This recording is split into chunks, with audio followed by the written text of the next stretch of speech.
Hi, magandang araw po sa inyong lahat ha.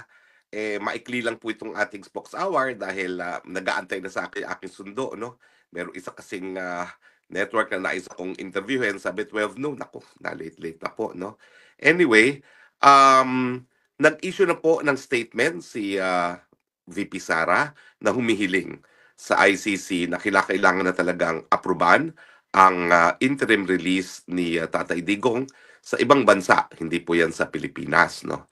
At ito po ay dahil sa katotohanan na sang-ayon kay VP Sara, hindi mapangalagaan ang kalusugan ni Tatay Digong sa detention facility ng ICC. At binanggit niya yung isang okasyon kung saan nakita na walang malay si Tatay Digong at hindi maalagaan pati yung ingrown nail ni Tatay Digong. Na totoo naman, no? Kung talagang kaya nilang alagaan ang kalusugan ng isang nakadetene, dapat hindi na nadidiskubre na unconscious sa sahig ang Tatay Digong, no? At dapat siguro naiwasan yung ganong mga pangyayari. Well, ang sasabihin ko lang po, hindi ko po nakakausap pa si VP Sara. Hindi pa po kami nakapag-ugnayan kung pareho ang tinutukoy namin. Pero mga mahigit isang buwan nang nakalipas, nakapanayan ko po isa nagtatrabaho sa detention facility. Ang sinabi sa akin nung empleyadong yon, kung naalala nyo, merong report minsan na nailabas daw si Tatay Digong panandalian sa ICC Detention Center. At ang dahilan daw ay routine check-up. Pero ang sabi sa akin ng empleyado, hindi daw routine check-up yon. Nahulog daw si Tatay Digong habang naglalakad, tumama ang ulo. At dinala nga sa hospital para masigurado na walang na danyo sa kanyang katawan, no? At ang rinig ko, binigyan din siya ng tinatawag na MRI, no? Kung titingnan kung merong apekto sa ulo dahil tumama daw po ang ulo. Now, ang request naman po ng tao, ipagbigay alam ko raw sa pamilya dahil hindi niya alam kung sinabi sa pamilya itong pangyayari ito kay Tatay Digong. No? At ako naman po ay sinunod ko yung request, pinarating ko po yung impormasyon na yan kay VP Sara. Hindi ko po alam kung ito yung impormasyon na sinasabi ngayon ni VP Sara. No? Basta ako, pinarating ko sa kanya at iniwan ko na po sa kanya yan kung anong gagawin niya sa impormasyon na yan dahil alam niyo naman po, no, anything about health is covered by the right to privacy, no? So bahala na ang pamilya mag-process ng ganyang impormasyon kasi hindi ko naman alam kung talagang hindi sinabi sa kanila, no? At hindi ko naman tinanong. Basta ako sinabi ko yung impormasyon dahil yan naman yung pinangako ko dun sa informante na nagsabi sa akin. So, ulitin ko po hindi ko alam kung parehong tinutukoy naming okasyon ni BP Sara, pero may ganyang impormasyon po na pinarating sa akin na ang request ay iparating naman kay BP Sara. At bahala na po si Inday Sara, si VP Sara mag-confirm kung kapareho kaming insidenteng sinasabi. No? Pero ang malinaw po talaga, kung talaga nangyari ang insidenteng yan, talaga pong bagamat meron silang clinic dyan sa detention facility, hindi po sapat yung clinic na yan para pangalagaan nga po ang kalusugan ni Tatay Digong. In fact, gaya na aking sinabi sa aking title, mukhang banta po sa kalusugan ni Tatay Digong ang pananatili sa detention facility. No? Now, meron pang sinasabi si VP Sara na ingrown nail man lang, hindi nila maasikaso. Paano pa yung mga seryosong mga medical na pangangailangan ni Tatay Digong? Ang katotohanan po at 80 si Tatay Digong, kinakailangan na talaga ng 24-hour assistance, no? Kinakailangan na ako hindi full-time nurse, caregiver. Kasi ako naman po, nag-alaga rin ako ng mga magulang ko, ng aking tiya na matandang dalaga.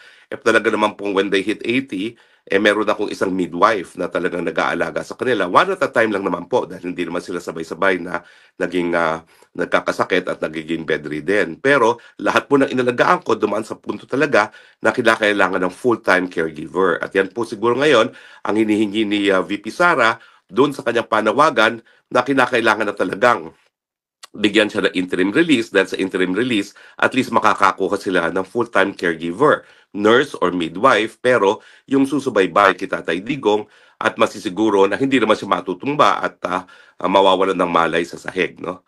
But in any case, sana nga po, pagdasal natin na matuloy na yung interim release. Ang aking paninindigan po ay wala na pong balakid para sa interim release dahil nauna nang nagsabing hukuman na he is unfit to stand trial.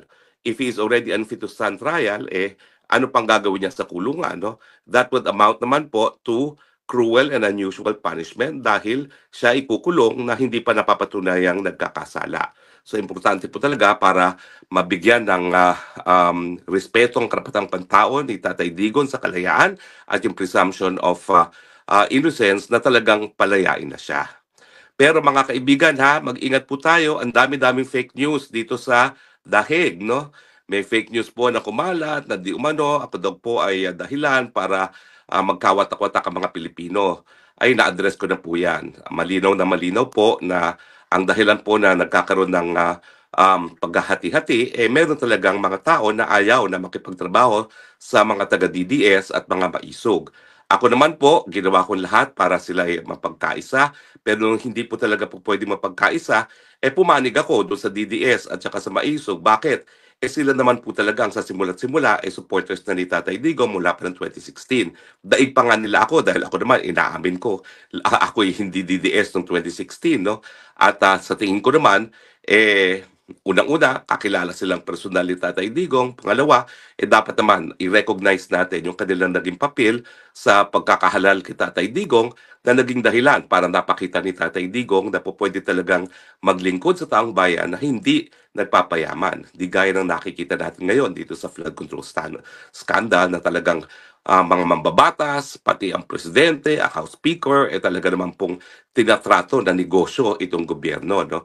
At ako naman po, kaya naman ako naging supporter ni Tatay Digong dahil nga doon sa nakita ko na katapatan niya at saka yung talagang pagiging honest si Tatay Digong na hanggang sa huli nakatira siya sa isang bahay kalapati na aking tinatawag na ako mismo ay hindi ko kakayanin yung gano'n. No?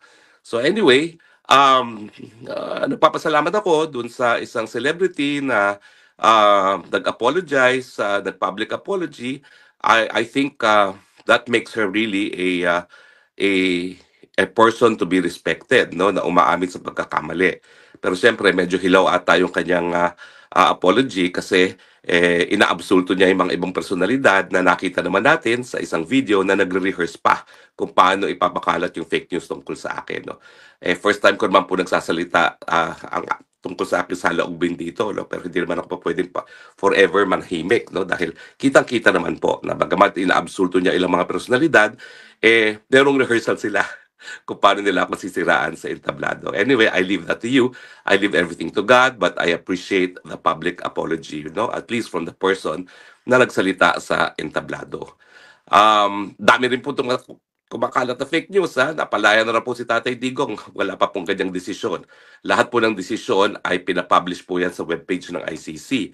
So kami naman po, ilang beses na po na mayroong mga lumalabas na balita, hindi namin ini-include sa aking Facebook page hanggang hindi lumalabas mismo sa page ng ICC kasi mahirap na pong makuryente. 80 years old na po si Tatay Digong at maselan lahat ng impormasyon tungkol sa kanya, lalong-lalo na kung ito ay may kinalaman sa kanyang impending kalayaan. Anyway, hindi po ako po pwede magtagal dahil ako ay susunduin na talaga. Siguro po, nagpapasalamat talaga ako sa mga sumusuporta sa atin, yung mga hindi naniniwala sa mga fake news na pinapakalat sa atin, at yung patuloy na nagtatangkilik sa ating Facebook page, sa ating mga iba pang social media outlets dahil bagamat ang dami-dami pong naninira sa atin, nandiyan pa rin ang inyong tiwala. At ako naman po ay magiging tapat sa inyong tiwala. Sinusuri ko po lahat ng aking sasabihin na ito ay pawang katotohanan lamang. Hindi po tayo perpekto, minsan nagkakamali, pero kung tayo naman po magkakamali, aaminin naman po natin yan. No? So maraming salamat po at hanggang sa muli, ito pong yung Spokesman Harry Roque, nagsasabing, I love you Philippines. You're the only country that I have. You're the only country that I love. Bye!